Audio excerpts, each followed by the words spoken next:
El Salvador, the smallest country in Central America. But don't let its size fool you.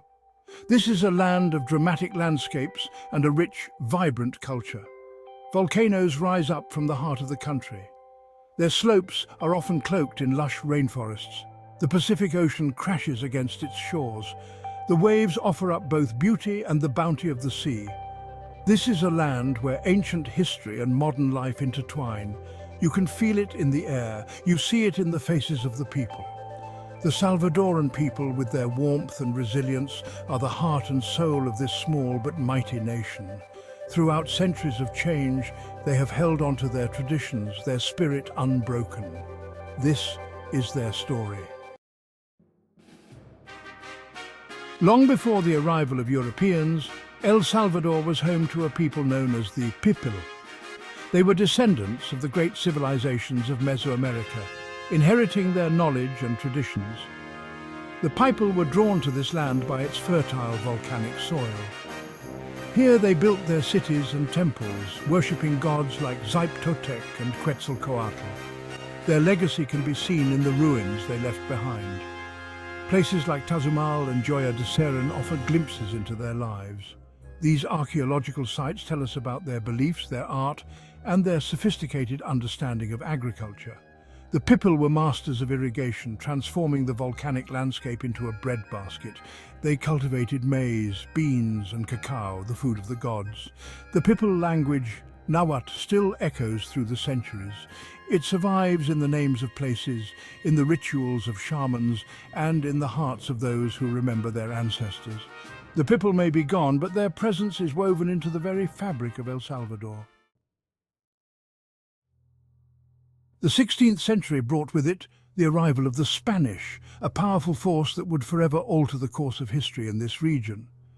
Led by Pedro de Alvarado, a conquistador driven by an insatiable hunger for gold and glory, they encountered fierce resistance from the indigenous population, who were determined to protect their land and way of life.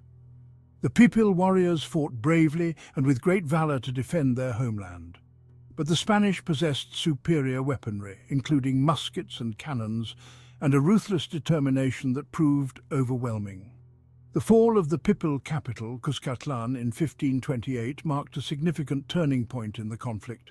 It was a moment that symbolized the beginning of the end for the indigenous resistance. The Spanish, with their horses and muskets, established their dominance over the region, subjugating the local population and asserting their control. They imposed their language, their religion, and their way of life on the indigenous people, forever changing the cultural landscape. The indigenous population was decimated by diseases brought by the Europeans, such as smallpox, to which they had no immunity, and by the brutal conditions of forced labor.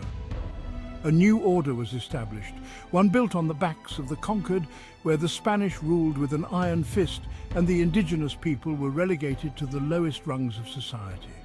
The Spanish founded cities like San Salvador, which would eventually become the capital, and began to exploit the land for its riches, extracting valuable resources to send back to Spain. They introduced new crops like indigo and sugar, transforming the landscape and the economy once more, creating vast plantations that required extensive labor. Large haciendas, or vast estates owned by Spanish colonists, became the backbone of the colonial economy, producing goods for export and wealth for the colonizers.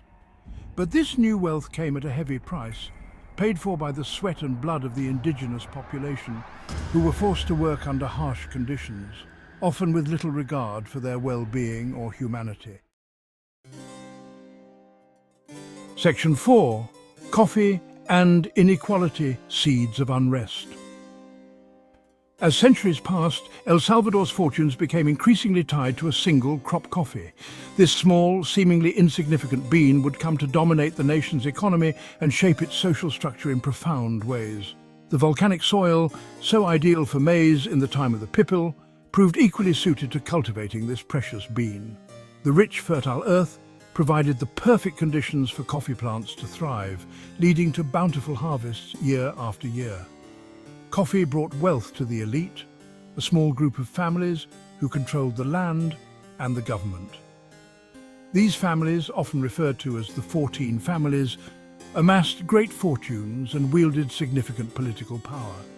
Grand mansions rose in the capital, a testament to the opulence of the coffee barons. These luxurious homes, filled with imported goods and lavish furnishings, stood in stark contrast to the humble dwellings of the labourers. But this prosperity was not shared by all. The vast majority of the population, including the indigenous people and mestizos, lived in poverty and struggled to make ends meet. The indigenous population, along with a growing number of mestizos, toiled on the coffee plantations.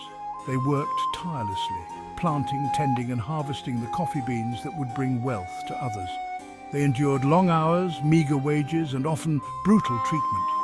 The harsh conditions and lack of basic rights made their lives incredibly difficult and filled with hardship.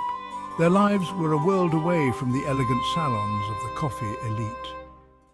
While the wealthy enjoyed lavish parties and social gatherings, the labourers faced a daily struggle for survival. This vast inequality, this chasm between rich and poor, sowed the seeds of unrest. The stark contrast between the opulence of the elite and the destitution of the workers created a breeding ground for discontent and anger. Peasant uprisings, fueled by hunger and desperation, became increasingly common. The workers, tired of their suffering and exploitation, began to rise up and demand change. The government responded with repression, further alienating the majority of the population. Military crackdowns and violent reprisals only served to deepen the divide and fuel the flames of rebellion. The stage was set for a century of turmoil and violence. The seeds of unrest had been sown, and the consequences would be felt for generations to come, shaping the future of El Salvador in ways that are still evident today. Section 5, A Cry for Freedom, Independence 1. In 1821, as the flames of revolution swept across Latin America, a wave of change was ignited.